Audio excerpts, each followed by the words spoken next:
Wadhwan railway station ગ્રાઉન્ડમાં યોજાયેલ છેલ્લા 15 દિવસની open Gujarat night cricket tournament ખૂબ જ રસપ્રદ રહેવા પામી હતી।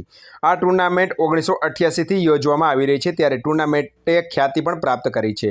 ઉનાળાની ગરમીમાં રાત્રિના સમયે ક્રિકેટ રસિકો આનંદ લેવા માટે ગ્રાઉન્ડ પર પહોંચીને રોમાંચક મેચનો આનંદ પણ માણ્યો હતો। ત્યારે યોજાયેલ આ ક્રિકેટ ટુર્નામેન્ટમાં રાજ્યભરમાંથી 64થી વધુ ટીમોએ ભાગ લઈને આ મેચને વધુ રોમાંચક બનાવી દીધો હતો। ગુજરાત નાઇટ ક્રિકેટ ટુર્નામેન્ટની ફાઇનલને નિહાળવા અંદાજે 15,000થી વધુ દર્શકો મોડી રાત સુધી મેચનો આનંદ માણતા પણ નજરે પડ્યા હતા।